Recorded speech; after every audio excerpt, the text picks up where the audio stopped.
Welcome to the very first episode of the brand new podcast, Operation Education.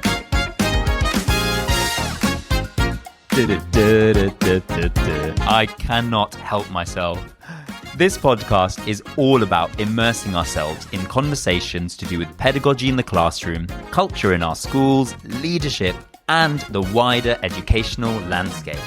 My name is Pritesh Raichura. I'm Neena, Sharma. And together, we are launching Operation Education. Woo! How exciting is this? I'm absolutely buzzing for it. Yes. So we were doing the maths earlier, and between us, we have 25 years of experience in England's schools. Isn't that a silver wedding anniversary? That is quite a milestone. Quite an achievement. Absolutely. So we've got quite a broad range of experiences between us. Tell us a bit about the context that you've worked in, Neena. So I've worked in different locations, ranging from predominantly inner city London, but also rural and coastal schools, and across different settings as well. So mainstream and alternative provision. That's pretty phenomenal. Not many teachers have worked both in mainstream and alternative provision, inner city and rural coastal. That is brilliant. We need to tap into all your expertise. It's been a ride. That's all I can say. And what of those experiences would you say has been most formative for you? Oh gosh, I just think all of them. They've all added something to my knowledge and my experience of education in general. And I think whatever I have learnt in a particular role, location or setting, I've just really tried to kind of keep the best of it and take it forward with me into the next role as well. What about you, Pritesh? So I have not as broad range experience as yourself, but I have worked in inner city schools. I've also worked in rural and coastal schools. More recently, it's the kind of breadth of experience that I've been exposed to with lots of school visits that I've been doing, supporting leaders and schools.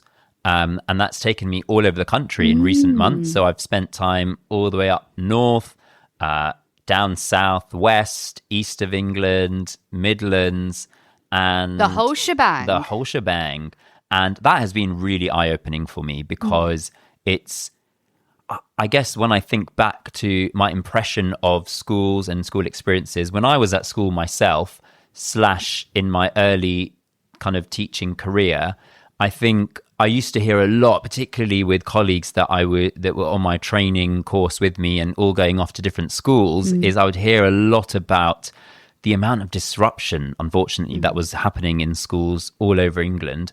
And I've seen this firsthand myself, where lesson to lesson, if you think about the experience of a particular child, it kind of made me quite sad to think that there are many schools where disruption in pretty much every lesson was just so normal that people wouldn't even recognize that it was a thing that was happening. But what's been really fascinating about all the schools I've been to is there are, in every county in this country, there are pockets of excellence everywhere where I've genuinely sometimes spent a whole day, sometimes 2, 3, 4, 5 days in a particular school. And I've even had the joy of teaching lessons in these schools. And they have genuinely been disruption free, where children feel safe lesson to lesson, and the leaders are committed and not just having high expectations in name, but in practice, because you see it in the classrooms and disruption is dealt with. And the culture has been cultivated where that disruption has now, the kids are choosing to behave differently. And that has really given me a sense of hope for the future of schools in England. And I think, looking at the data nationally, I'm sure there's still lots of work to be done on that. But just seeing lots of schools which are genuinely disruption-free in the flesh and having experienced lessons there has given me lots of hope. Hope for England schools. I mean, what an optimistic statement. I love it. It just sounds so positive and is very reassuring for all of us who are working in England schools. I know you have sort of mentioned some examples of some of the best practice that you've observed, but kind of to summarize, what would you say were the most striking similarities across the most hopeful schools that you visited and worked with? The sheer consistency with which a culture has been cultivated, which ultimately comes from, I think, two things. Number one, leaders in the schools having clarity about what they want the culture in their schools, the behavior in their schools to look like.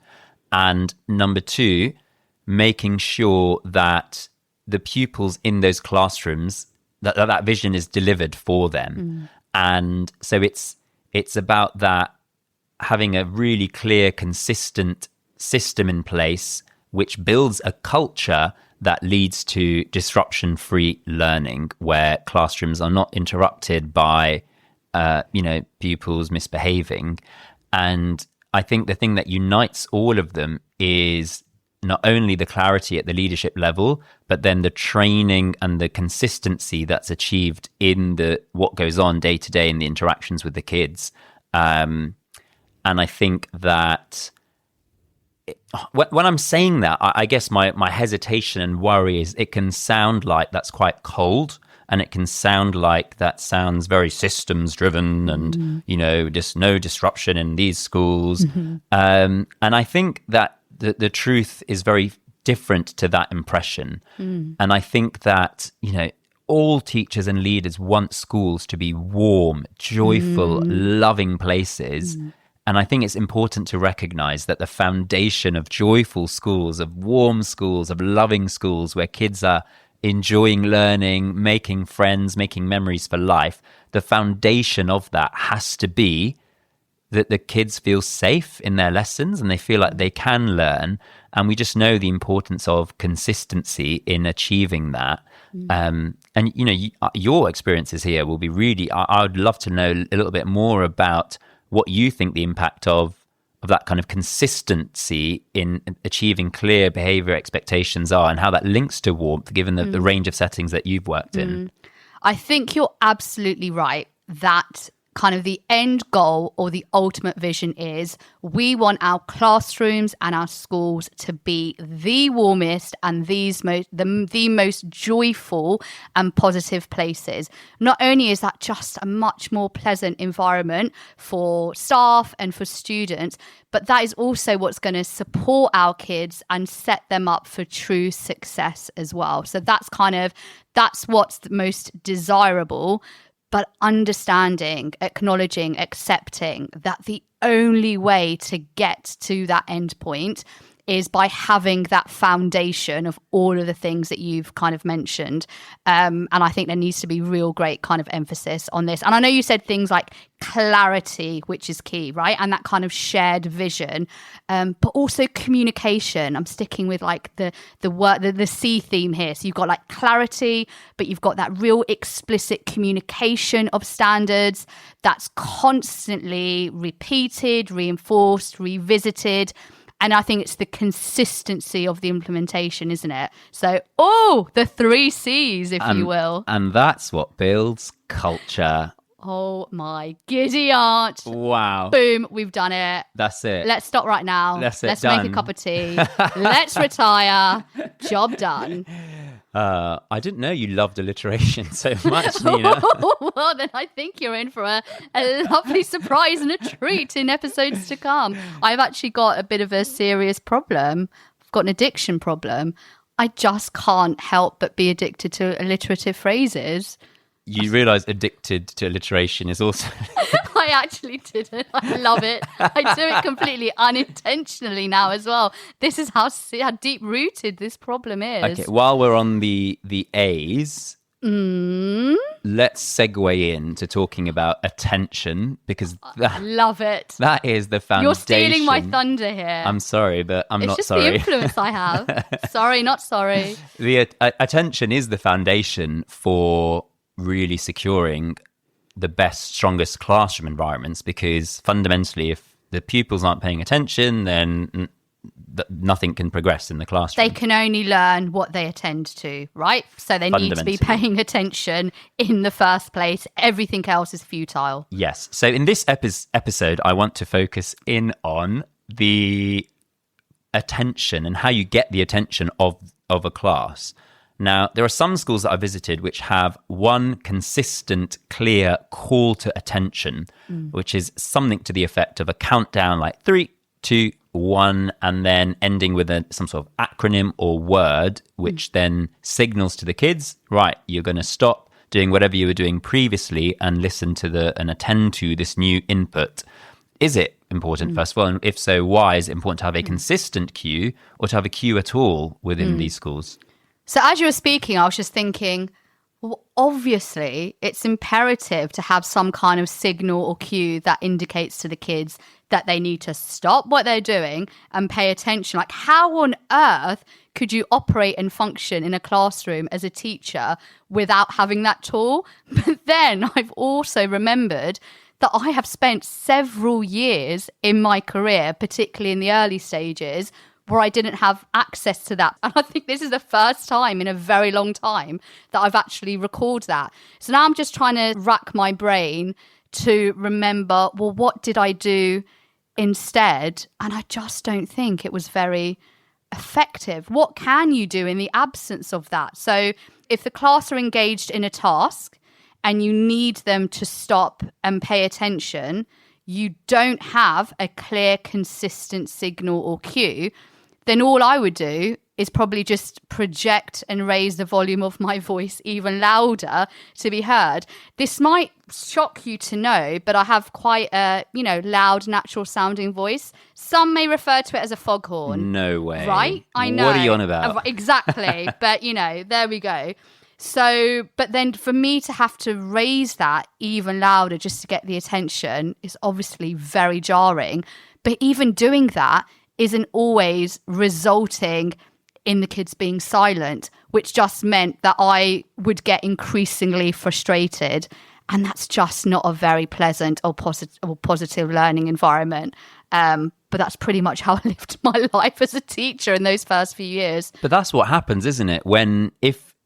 This idea of having a call to attention isn't present in our training, in our minds, it just doesn't exist because we don't know about it. And I think that when I started teaching, I didn't have a particular call for attention that I used. I used to just say, all right, guys, so the next thing is, and just assume that people would, the class would then start listening. And it might take some pupils a couple more seconds to stop what they're doing, but that wasn't that important. It didn't really matter because I'd assumed, having fresh out of university, that, where you've got your independence and you're writing your own lecture notes in your own way, that kids, 11-year-olds, 12-year-olds, 15-year-olds are all doing the same thing. They're so intrigued by what their teacher, the wonderful Mr. Raichura, would have to say, that they would just stop whatever they wanted to do and go straight to my attention-grabbing explanation. How deluded was I? I've just remembered the most disastrous thing about this. Oh gosh, I'm almost afraid to ask. I'm almost afraid to share.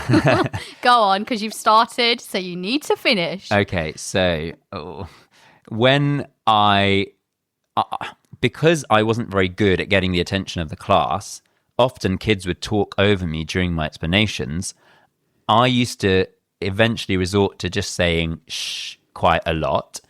But that's not the bad bit, because I think quite a lot of teachers, I think, have been in that position where they say shh.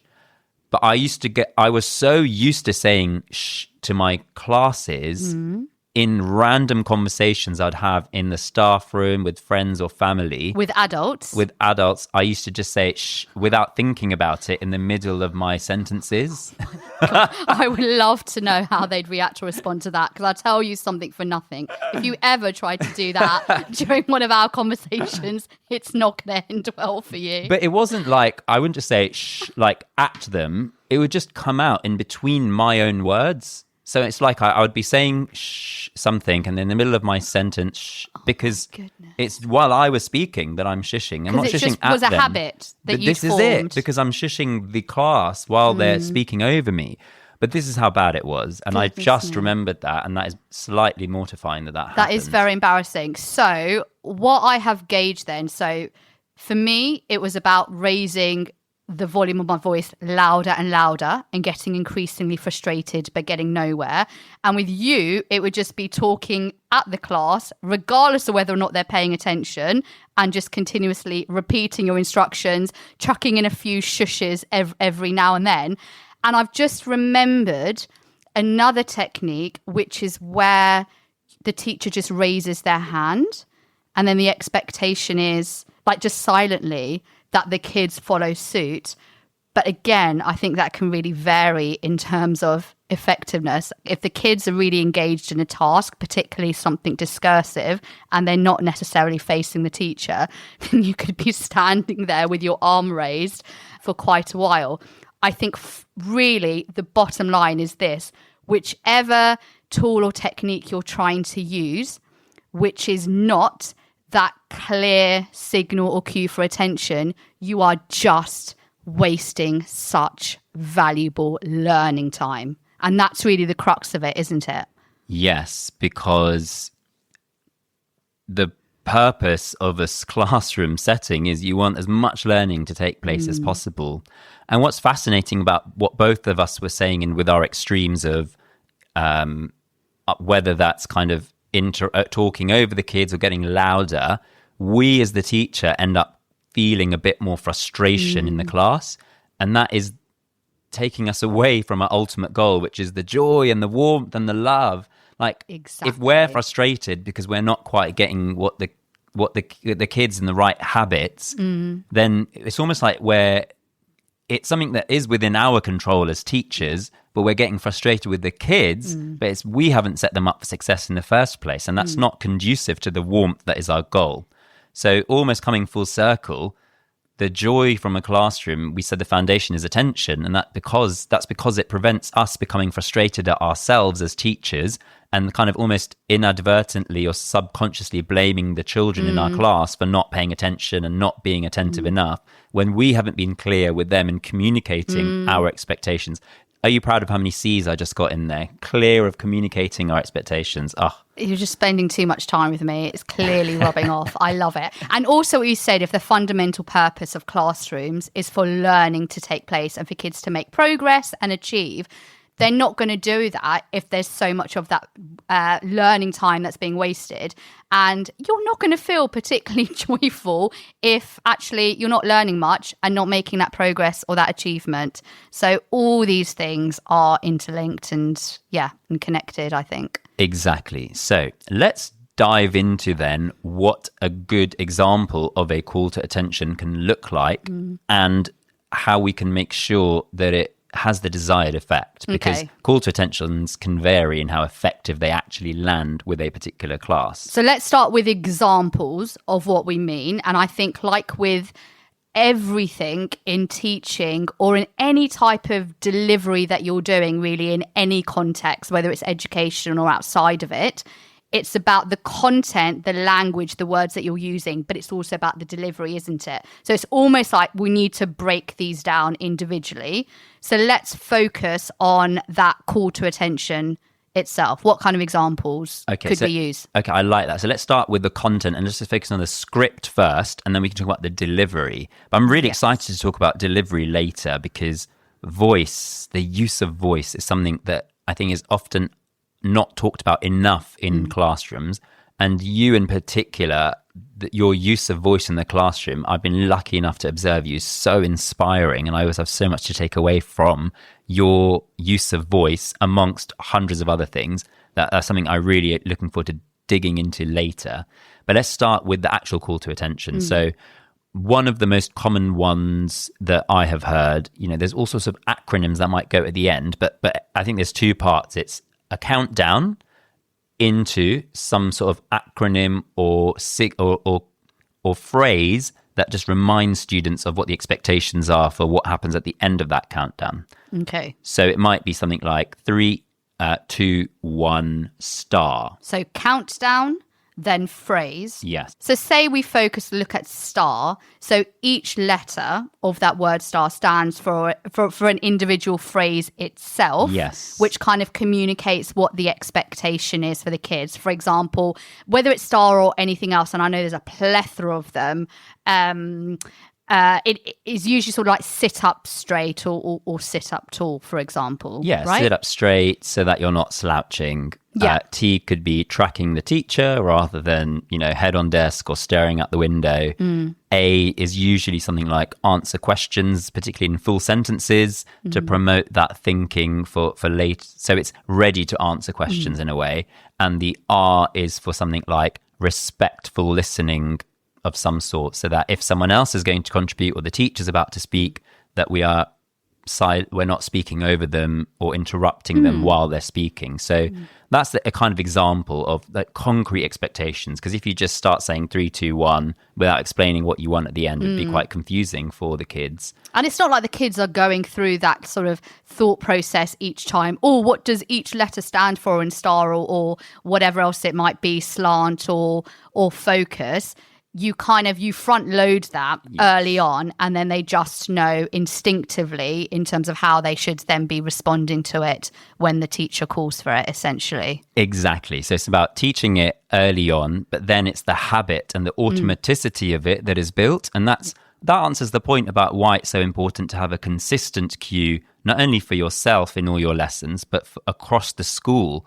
The power in everyone working together using the same cue means the pupils learn the expectation more quickly, and that builds better habits. So then the pupils aren't really thinking about, okay, what do I do with this teacher? And this teacher has a slightly different expectation, and the other teacher. And, in a secondary school, you might have 15 subjects that you're going to lessons for.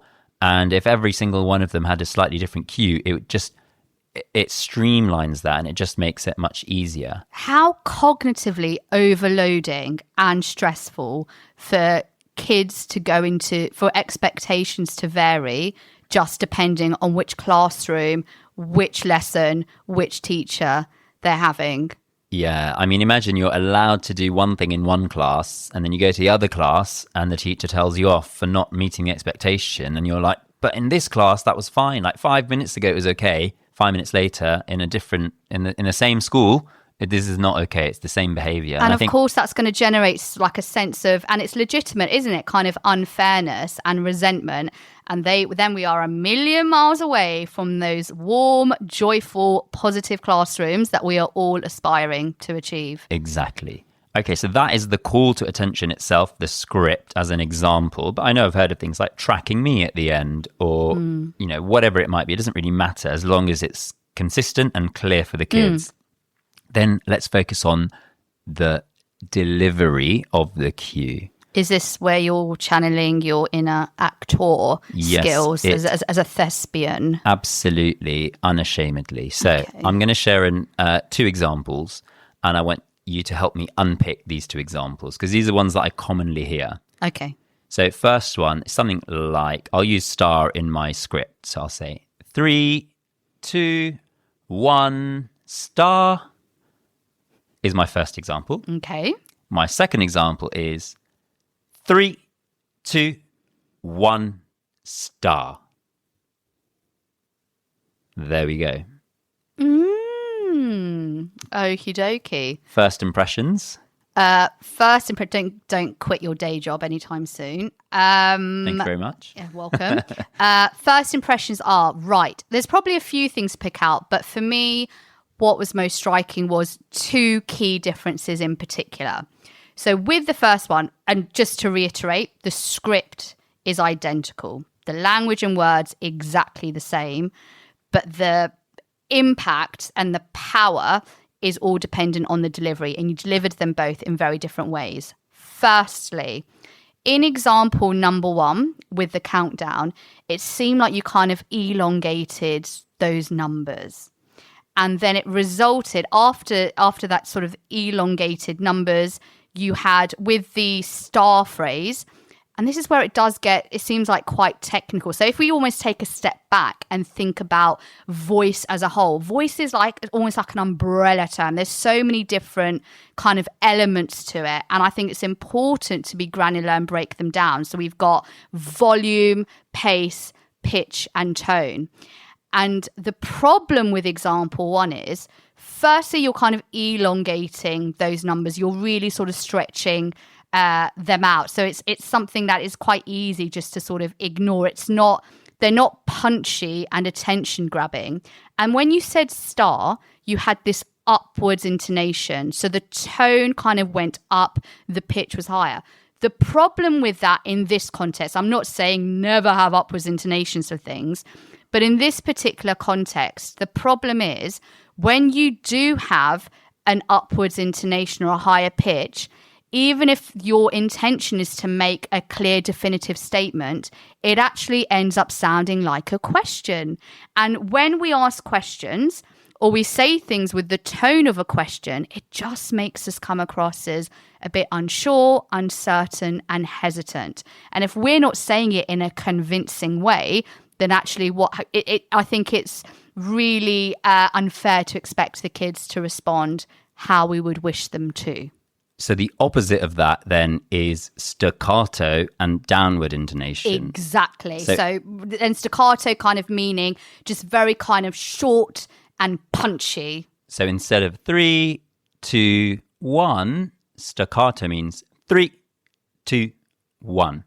Exactly. And also with a staccato, it's easier to maintain that metronome or that kind of even pace, because as soon as you try and vary the pace, then again, it goes into that, it's just not consistent.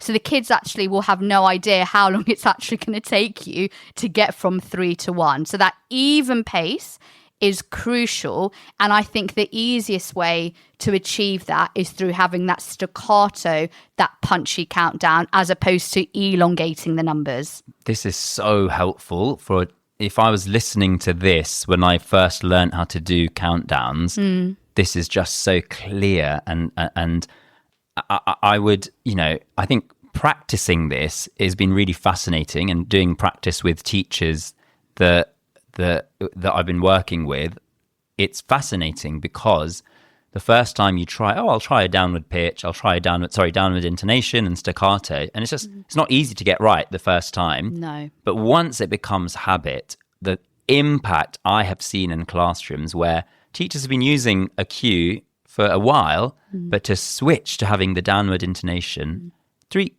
2, 1, star. The impact it has is, on average, I would say you go from actually having maybe 50, 60, 70% of kids actually being attentive the first time. When you change the way you do it, it's 99%, sometimes 100% straight away. Because for the kids, it's just clearer. And they are like, oh, okay.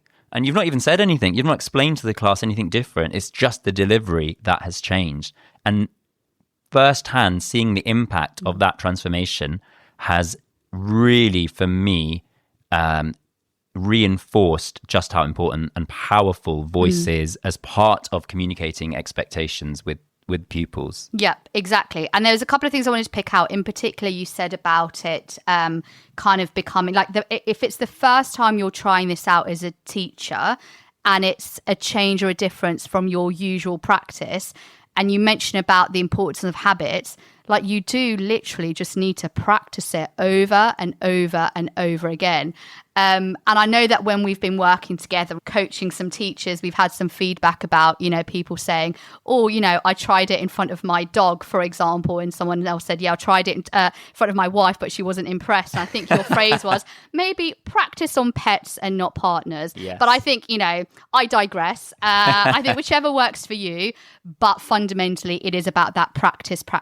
So it becomes that embedded habit. And you're right, it provides the clarity for the consistency of it provides the clarity for kids, but you also want them to be responding in an instinctive way as well. The whole thing is to reduce that kind of cognitive load. You want them to be using their brains for valuable things like learning all of this rich knowledge, not for wondering, at exactly what point am I expected to pay attention? And it's like whether you're a child or an adult, it's a human thing. If someone is delivering it in that manner, using their voice in that way, because it does just sound so much more commanding as well, they will just react intuitively. They will be paying attention. Yes. And that idea of being commanding actually links to a bigger idea, which I think is fundamental to classrooms, but can cause, I guess, controversy, confusion if people misunderstand.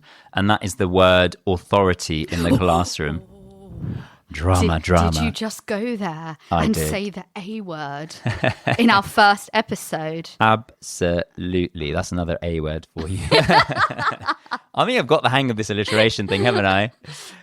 I mean, it's not that easy. You do need to work at it it's a difference between just doing it and being very skillful. Oh, did you just compliment me there, Nina? No, it was a backhanded compliment. No, you were saying I've been using I it was well. essentially like, well, if that's your interpretation. Yeah. I mean, anyone can do it, but it's about doing it in a masterful way. Well, we'll let the listeners feedback. Let's do some practice after the turn to get you there. May turn it into a habit.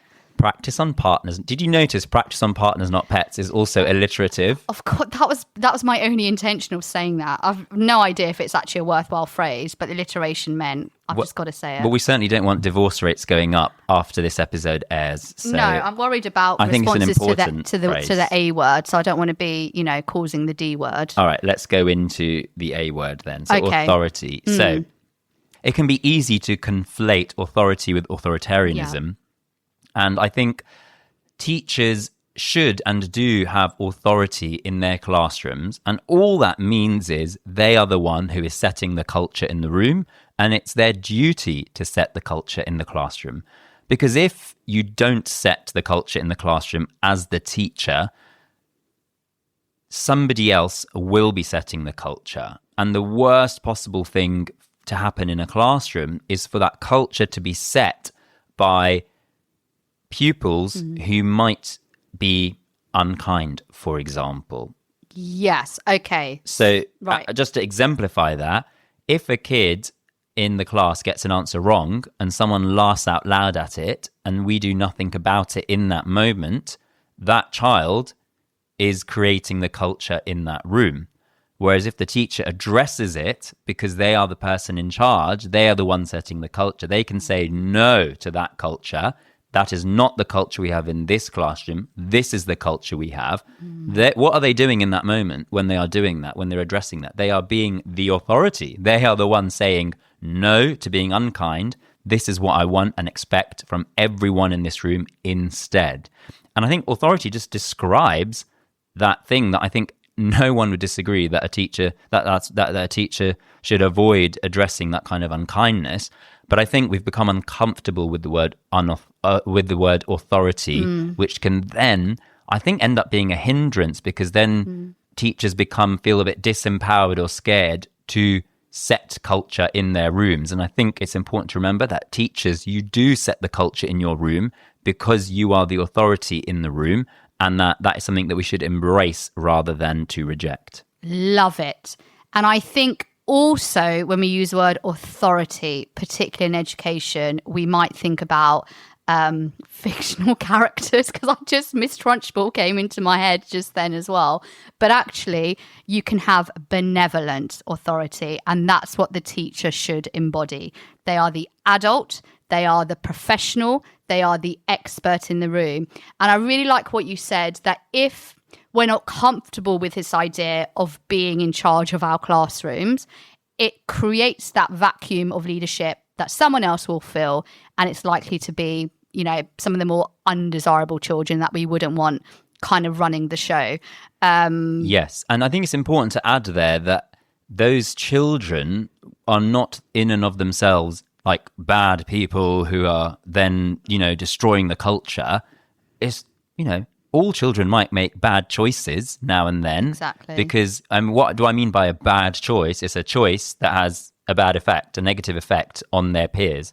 It might be unintentional. It might be intentional. It doesn't really matter. What matters is, ultimately, in the classroom, the signals that the pupils need to receive is one of clarity about whether something is right, whether it's helpful, and whether it's wrong or unhelpful in that context. And I think that, again, the word authority helps us to understand that, because the teacher embodying and embracing the idea that they are the one setting the culture is the only way that you can really resolve that. And doesn't it link back to kind of one of your preliminary points about safety? Because of that clarity of boundaries and expectations that the teacher is consistently holding, because kids crave and need those boundaries. It makes them feel safe. So they know. It's just that clarity of exactly what those desirable and undesirable behaviors are. And if there's anybody who's still feeling uncomfortable with this idea of authority, let's be very clear. It's not about shouting in the faces of children and being really mean and bossy. We hate kids. Really, that's it demonstrates our genuine love and care for them. And if we go back to our ideal, which is creating these warm, joyful, positive classrooms, it just makes me think of that kind of warm, strict kind of balance or spectrum. Ideally, we want to be spending most of our time with the warmth. And if we're doing that effectively, then actually we're reducing the number of times and the extent to which we have to be, for want of a better word, strict. But it's that quick switch then that becomes very powerful. But it all is done on that foundation of authority and accepting and embracing it rather than rejecting it, which I love that phrase. It's not alliterative. You need to work a bit harder at that. But I still like the sentiment of that. I think that's helpful. I love you just put that on me. I mean, you said it. Yeah, exactly. So, yeah. Yes. And I think the final thing that's kind of occurred to me about authority and warmth, as you said, is when you want to be really warm with the kids, really that can become easier when the kids have clarity. Then they rise to meet the high standards we have for them. We're not lowering the bar to give warmth just whenever, the kids are being a bit naughty or not following. We'll still be really warm and just show how happy we are. That's not what warmth genuinely is. Warmth is setting clear standards of inspiring the kids to meet that standard. And then the warmth not only emanates from us well and authentically, but it lands better with the kids because they feel like we've earned the warmth because we've risen to meet the high standards, expectations, whatever that looks like, whether that's thinking hard and contributing with great effort, or whether it's being kind and doing your duty to your classmates and something really positive, the teacher reinforcing that with their warmth. It's the whole package, isn't it? No, you're right. And we talked about like warmth, joy and positivity, but like another layer or level of that is when you want to take it like a step or a stage further. And I'd say kind of fun and frivolity, or you might phrase it as like moments of levity. And it's quite I think you can only do that successfully if you have got that foundation of authority, you've embraced that idea, you have strong control and command over the room, and the kids are bought into it.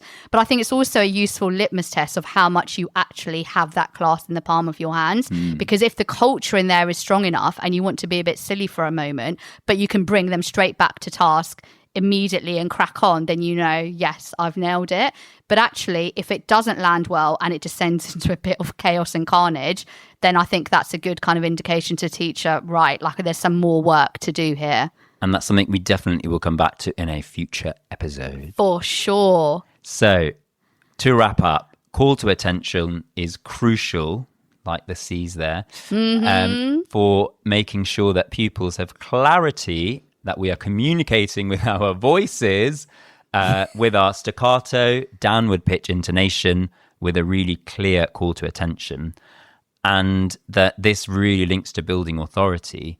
And then the final thing I'll say on this is that it's so important after the call to attention that you actually scan the room visibly, crane your neck, exaggerate, show that you're actually looking out for this. Are the kids actually paying attention? Because if not, then you need to do something about it. And if they are, there's also something you can do about it, which is to unleash that warmth and that praise that we'll come back to in a future episode. Oh my gosh, I love it. Because even if you're really optimizing the execution of that call to attention, it's also a bit pointless if you don't pause and scan just afterwards to do exactly as you said. And it also provides another opportunity for that warm praise, which we'll come back to in a future episode. Lovely. It's now time for our scenario that we're going to be presenting at the end of each episode. And this scenario is one that I want listeners to go away, mull over, think about, send in and share with us what you would do in this scenario. And it will be the the starting point of our discussion for next week's episode.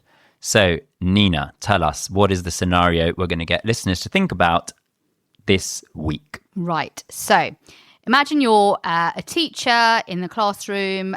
You've got quite sound pedagogy, but what you've been realizing is that the students are just very passive learners and they're not really fully engaged. So how that manifests is very kind of poor posture, kind of slouching and slumping, very reluctant to put their arms up to contribute anything.